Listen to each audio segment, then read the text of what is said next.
नमस्कार दोस्तों, कैसे हैं आप सब। आशा करती हूँ आप सब अच्छे होंगे, स्वस्थ होंगे, मस्त होंगे। और जी हम सभी बहुत अच्छे हैं।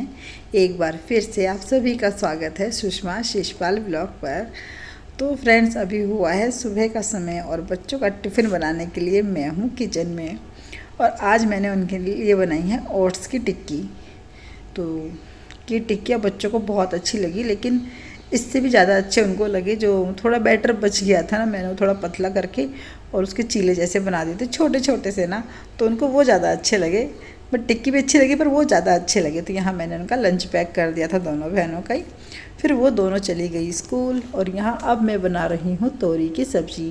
तो तोरी की सब्ज़ी मैं और ये ही खाएंगे, तो बस हम दोनों के लायक ही बना रही हूँ। और वैसे भी तोरी कितनी भी बनाओ कुछ के थोड़ी सी हो ही जाती है, अगर पानी डालो तब तो ठीक है, तरी वाली बना रहे हो ना तब तो ये है। लेकिन क्योंकि उसमें कुछ ऐसे गाढ़ापन होता नहीं ना, तो फिर ऐसा रहता तोरी आपको और पानी आपको। तो मोस्टली ऐसी सब्ज़ी बनाती हूँ मैं तोरी की, थोड़ी गाढ़ी गाढ़ी सी।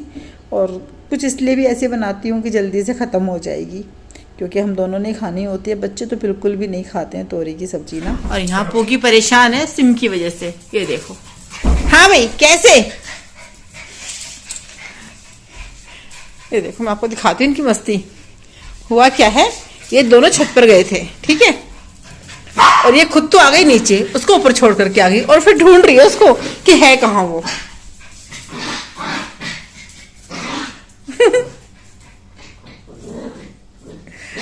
अगर हम शिम को मारते हैं ना, तो ये पूकी पता क्या करती है, भौंकती है हमारे ऊपर कि ना शिम को नहीं मारो। इतना प्यार है सिम से, और सिम इतना गुर्राता है ना इसके ऊपर, बहुत ज्यादा। हाँ भाई, कैसे? पूकी क्या हुआ? अच्छा उठा, हाँ पोछा लगा ले, पोछा लगा ले। तो क्या हालत कर रखी है अपने कपड़े की, क्या क्या उठा लेती है पता नहीं। बस कुछ भी हो हाथ में, मतलब इनको इनके मुंह में आना चाहिए, हाथ में बोल रही हूँ।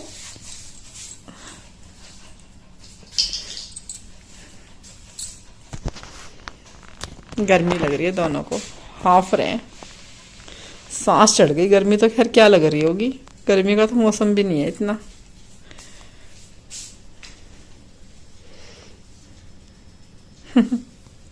ओह, पानी नहीं है इनका, देखो पानी नहीं है शायद। दिखाइए पुकी, हटिया। पानी खत्म। तो जी अभी बच्चे भी स्कूल चले गए थे, फिर हम लोगों ने खाना वाना खाया और फिर घर के सारे काम करे। उसके बाद ये तो ऑफिस चले गए थे, और बच्चे फिर जब स्कूल से आए तो वो तो तोरी खाते नहीं, तो उनके लिए अलग से बनाना पड़ा। क्योंकि उन्होंने बोला कि नहीं, हम तोरी तो बिल्कुल भी नहीं खाएंगे। और वैसे भी बिल्कुल थोड़ी सी तोरी बची थी, और चाहे मैं कितना भी डांट टपट करती पर वो तोरी खाते ही नहीं। इसलिए फिर उन लोगों के लिए खाना वाना बनाया। और यहाँ पर अभी हुआ है शाम का समय, तो अभी मैं दोपहर के सारे बर्तन साफ़ कर रही हूँ। क्योंकि हुआ क्या, काम वाम करके हटी, फिर वही बच्चे स्कूल से आ गए, फिर उनके लिए खाना वाना बनाया, और फिर उनकी ट्यूशन टीचर आ गई। बस अभी नैना को जाना था अपनी फ्रेंड के घर, क्योंकि उसका बर्थडे था तो उसने बुला रखा था। मैंने इसके पापा से बोला कि आप कब तक आओगे ऑफिस से। उन्होंने बोला मेरे को तो देर लगेगी आने में। तो मैंने कहा चलो ठीक है, फिर मैं ही छोड़ करके आती हूँ। और क्योंकि फ़र्स्ट टाइम मैं उस तरफ जा रही थी, मतलब उस तरफ गई तो हूँ, लेकिन उनका घर किधर है मुझे ये नहीं पता था। तो ई रिक्शा से गए, और ई रिक्शा वाले ने भैया, मतलब जैसे बोलते हैं ना कि जब आपको कुछ ना पता हो ना, तो रिक्शा वाला घुमा के ऐसे लेकर के आता है और दुगने पैसे लेता है। तो वही हाल हुआ मेरे साथ भी। उसने मतलब जरा सी दूरी के ना, जब मैं उधर पहुंची तब मैंने बोला अरे यहाँ तक तो हम सब्ज़ी लेने भी आते थे, तो इसलिए मतलब हम पैदल जाते थे वहाँ तक। लेकिन वही कि मुझे रास्ता नहीं पता था, इस वजह से तो उसने लिए मेरे से कितने रुपए, 100 से भी ज़्यादा रुपए ले लिए उसने मेरे से आने जाने के ना। क्योंकि बोला जी मैं आपको छोड़ के आऊँगा तो फिर मैं तो वहाँ से किसी को बिठा के लाऊँगा नहीं ना। तो मैंने बोला भैया मेरे को बिठा के ले आना, क्योंकि मेरे को तो सिर्फ छोड़ करके आना है इसलिए। तो चलो जी कोई बात नहीं, मैं नैना को छोड़ करके आ गई। तो अब नैना का खाना बनाना नहीं था, मुझे खाना खाना नहीं था। और सोना बोली कि सोना मतलब सो रखी थी, तो मुझे लगा अगर सोई हुई है तो फिर सोने ही दूंगी, उठाऊंगी नहीं खाने के लिए ना, क्योंकि बच्चों की ना नींद पूरी नहीं हो पाती। स्कूल से आते हैं, फिर ट्यूशन आ जाता है, फिर बच्चे अपना फ़ोन वोन देखने लग जाते हैं, तो सोते ही नहीं है। इसलिए तो वो सो गई थी, तो मैंने सोचा सोने ही देती हूँ, इससे तो अच्छा है कि सो जाए। खाना ज़रूरी नहीं है, लेकिन नींद पूरी होनी ज़रूरी है। इसलिए तो मैंने उसको फिर सोने ही दिया, लेकिन फिर वो उठ गई थी बाद में। फिर मैंने उससे पूछा बता क्या खाएगी, तो उसने बोला मैं तो कुछ नहीं खा रही। तो मैंने कहा नहीं कुछ तो खा ले, बता क्या खाएगी। तो उसने बोला ठीक है आप मेरे को सादा परोठा बना करके दे दो। फिर मैंने उसको सादा परोठा बना करके दे दिया। तो खाने का कुछ था नहीं कामना कि मुझे खाना वाना बनाना है, इसलिए फिर इसके पापा से मैंने पूछी तो उन्होंने मना कर दिया। पहले तो कह रहे कि नहीं मैं कुछ नहीं खाऊंगा, फिर जब आए तो फिर आकर के बोले ऐसा कर तू मेरे लिए आलू बना दे। तो बस उनके लिए मैं आलू ही छोक रही थी। और यहाँ पर फिर सोना लेकर के आ गई फ़ोन, कह रही मम्मी लो दीदी से बात कर लो, क्योंकि अब नैना को वापस आना था। तो उसकी फ्रेंड बोली आप ही आ जाओ लेने के लिए आंटी। तो मैंने बोला बेटा मैं तो काम कर रही हूँ, खाना बना रही हूँ तेरे अंकल के लिए, और ऐसा करो तुम उसको रोड क्रॉस करा देना और फिर मुझे बता देना कि भाई कब निकलोगे घर से। फिर मैं इधर से निकल जाऊँगी उसको लेने के लिए। तो मैं कहा जैसा भी हो आप मुझे बता देना। तो बस मैं उसी से बातें कर रही थी। तो वो जिद कर रही थी कि नहीं आप आ जाओ और मतलब खाना वाना यहीं पर खा लेना ये वो। मैंने कहा नहीं मैंने खाना नहीं है, तो इसलिए। और देखो बात करते करते ना हाथ में जो भी सामान आए मतलब मैं तो अभी गौर कर रही हूँ। अच्छा मैं बर्तन धोने वाले साबुन के डिब्बे को उठा रही थी बार बार। तो यहाँ मैं उससे यही बात कर रही थी। तो फिर मैंने ये बोला कि चलो बता देना जब भी आप आओगे ना। और गई भी थोड़ा देर से ही थी नैना ना, क्योंकि पहले तो हम उसके लिए गिफ्ट वगैरह लेकर के आए, क्योंकि नैना स्कूल चली गई थी रात को, उन्होंने बोला था बर्थडे के लिए ना। तो फिर वो स्कूल से आई, खाना वाना खाया, तो फिर टीचर आ गई, फिर सर आ गए पढ़ाने के लिए। तो इस चक्कर में मतलब पूरा बिजी रहा। और फिर वही बच्चे को थकान हो जाती है, वो कह रही थोड़ी देर सो जाऊँ मम्मी। मैंने कहा नहीं सो मत, अब तू चल खड़ी हो ले तैयार हो और मैं तेरे को छोड़ करके आती हूँ, फिर रास्ते से गिफ्ट भी ले लेंगे इसलिए। तो फिर मतलब ऐसे ही रहा, फिर छोड़ करके आई। उसके बाद ही फिर आकर के मैंने बर्तन वगैरह साफ़ किए थे। तो यहाँ पर फिर उन्होंने मतलब फ़ोन करा ही नहीं मेरे को ना, उसके दादू ही छोड़ करके चले गए थे नैना को। तो बस उसको लाने की टेंशन ख़त्म हो गई थी। जब वो घर पे आई तब पता लगा रहे मैंने कौन छोड़ने आया। तो उसने बोला उसके दादू आए थे छोड़ने के लिए। मैंने कहा मुझे फ़ोन कर देते। कह रही मैंने तो बोला था कि यहीं पर उतार दो। तो उन्होंने बोला कि नहीं मैं बाहर तक मतलब गली तक ही उतार करके जाऊँगा। तो वो गली तक छोड़ करके गए उसको। तो यहाँ पर अब मैं उनके लिए छोकूँगी आलू।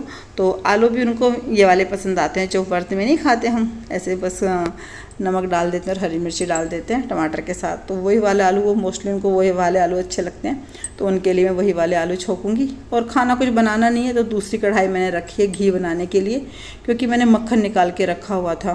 तो 2 दिन हो गए, मैं सोच रही आज निकालूँ घी, आज निकालूँ करके, तो 2 दिन ऐसे ही निकल गए हैं। तो मैंने सोचा आज तो निकाल ही देती हूँ, कुछ और काम तो करना नहीं है, सिर्फ आलू ही बनाने हैं इसलिए। तो गैस भी खाली है, क्योंकि फिर ऐसे होता है काम करके हट जाओ ना, फिर दिल नहीं करता। और घी के लिए ना फिर घी के पास खड़ा रहना पड़ेगा, क्योंकि आज ना मक्खन ज़्यादा ही था। मुझे लग रहा था कि ऐसा ना हो कढ़ाई से बाहर निकल जाए, लेकिन नहीं, कढ़ाई से बाहर निकला नहीं।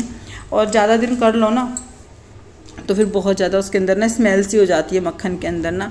और एक बार तो पता मेरे से क्या गलती हुई, मैं ना घी बना रही थी। घी बनाते बनाते ना, तो मैं मोस्टली रात को बनाती हूँ घी ना मैं, कि चलो भी ठंडा हो जाएगा तो सुबह फिर डिब्बे में डाल दूँगी, इस चक्कर में। तो मैंने काफ़ी देर से रखा था घी बनने के लिए, वो तब तक बनाई नहीं। फिर पता नहीं मैं किस काम में लग गई और मैंने ना गैस बंद कर दी। फिर मैंने सोचा चल कल बना लूँगी अगले दिन ना। भाई मैंने फिर अगले दिन बनाया ना वो घी, इतनी गंदी बदबू उसके अंदर, इतनी गंदी बदबू ना घी के अंदर। मतलब मेरे को तो आ रही थी, इनको तो नहीं आ रही थी। मैंने इन्हें बोला कि भी खा के देखो, क्योंकि मुझे इसके अंदर तो बहुत ही सड़ नहीं जाती कोई चीज़, जैसे कि हम खाना वाना सड़ जाता है, ऐसी गंदी स्मेल उसमें से आ रही थी बहुत ही ज़्यादा। मतलब मेरे दिमाग को ही चढ़ रही थी वो। मैं तो वो घी बिल्कुल भी इस्तेमाल ही नहीं करा।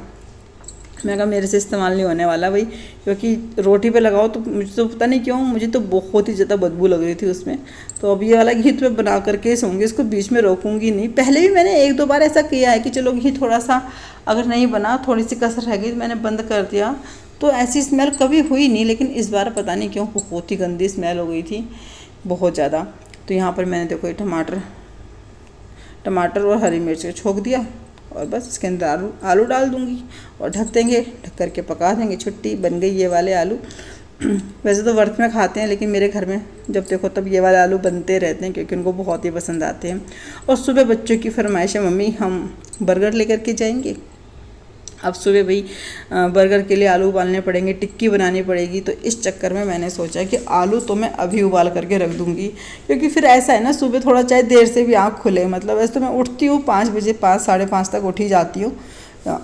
लेकिन वो ये ना आलू को फिर उबालो, ठंडा करो, फिर उनकी टिक्की बनाओ, तो उसमें काफ़ी टाइम लग जाएगा। अगर आलू पहले से उबले रखे रहेंगे ना तो फिर तो ऐसे में फटाफट से बना दूँगी। फिर तो खाली टिक्की बनानी है और फिर बच्चों को उठाना है, फिर उनको तैयार करना है, तो इसमें बहुत ज़्यादा झंझट हो जाता है। इसलिए ना तो बस यहाँ पे मेरे आलू बन गए और ये देखो घी, तो बस घी ऐसे ऊपर तक तो आया पर निकला नहीं, इसकी थोड़ी गनीमत रही। चलो जी, इस लोग का यहीं पर एंड करते हैं। उम्मीद करती हूँ पसंद आया हो तो लाइक करना। चलिए जी, कल मिलते हैं, कल तक के लिए राम राम।